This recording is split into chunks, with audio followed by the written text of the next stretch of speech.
আজকে আমরা দেখাবো ছোলা ভুটরা। আজকে ছোলা ভুটরার জন্য আমার লাগবে ময়দা। এখানে আমি 1 কেজি 250 গ্রাম ময়দা নিয়েছি। এটা দিয়ে আমার 20 পিসের মতন ছোলা ভুটরা হবে। আর আমি এখন এটাকে মাখবো, তার জন্য ময়ান নিয়েছি সাদা তেল।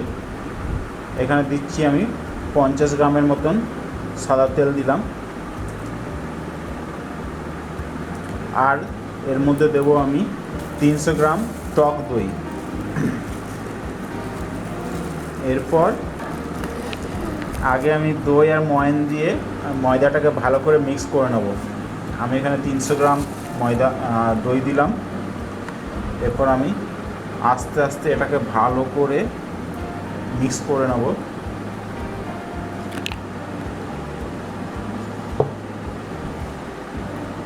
এটা একটা খুবই সুস্বাদু টেস্টি ব্রেকফাস্ট। বাঙালি পরিবারে এটা খুবই চলে। এর সাথে ছোলা, কাবলি ছোলা আমি একটা ঝাল ঝাল গ্রেভি টাইপের করব, যেটা দিয়ে এই ভুট্রাটা খাওয়া হবে।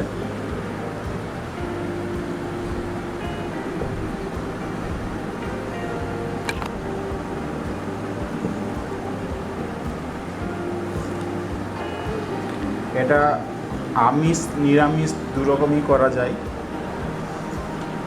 কাবলি ছোলার যেটা আমি করব, সেখানে যদি আমি পেঁয়াজ বা রসুন না দিই, সেক্ষেত্রে এটা পুরোপুরি নিরামিষ হিসাবে আপনারা সার্ভ করতে পারেন। আবার আমি কাবলি ছোলার তরকারিটা যদি এরপর আমার ভালো করে মাখা হয়ে গেছে দই ময়দার সাথে, এরপর একটু একটু জল দিয়ে এটাকে আমি মাখবো। এটা আজকে আমি খুব শক্ত করে মাখবো। এটা কিন্তু আমি দেখাচ্ছি যে আমি এটা আমার ছোলা ভুট্রাটা হবে কাল সকালে। আমি রাত্রে এটা মেখে রাখছি এবং কাবলি ছোলাটাও ভিজিয়ে রেখেছি। রাত্রে এই ময়দাটা আমি মেখে একটু শক্ত মেখে কাপড়ে মুড়ে ফ্রিজে রেখে দেবো। প্রায় 12 ঘন্টা থেকে 14 ঘন্টা এটা থাকবে টক দইয়ের সাথে মিক্স করে।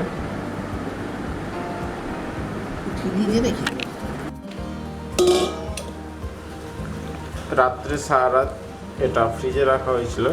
এরপর ফ্রিজ থেকে 1 ঘন্টা আগে বার করে এটাকে আর একটু ভালো করে মেখে এখন গোলা করা হয়েছে। গোলাগুলোর সাইজ রুটি বা লুচির থেকে একটু বড় হবে, আপনারা দেখতে পাচ্ছেন। এরপর এটাকে ভাজার সময় একটু তেল দিয়ে মাখতে হয়েছে। এরপর এটাকে বেলে সাদা তেলে ভাজা হবে।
Ahí te dejé la copa que yo.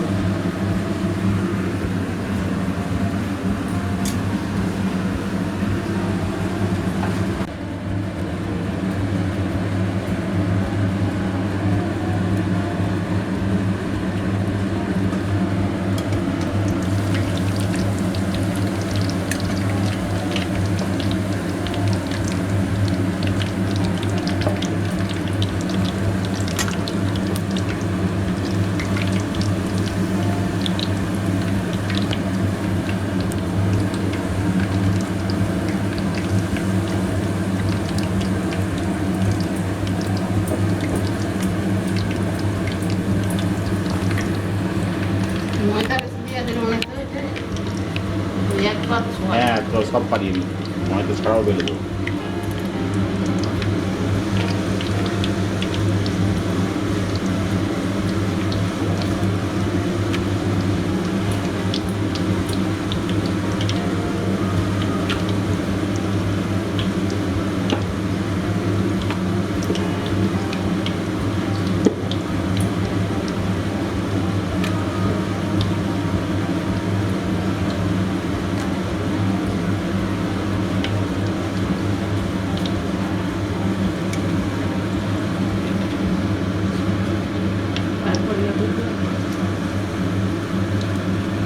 ভোটরার সাথে ছোলা, এটা কাবলি ছোলা ভিজিয়ে রাখা হয়েছিল, সেটা এটা ঘুগনি টাইপের একটু গ্রেভি গ্রেভি করা হয়েছে।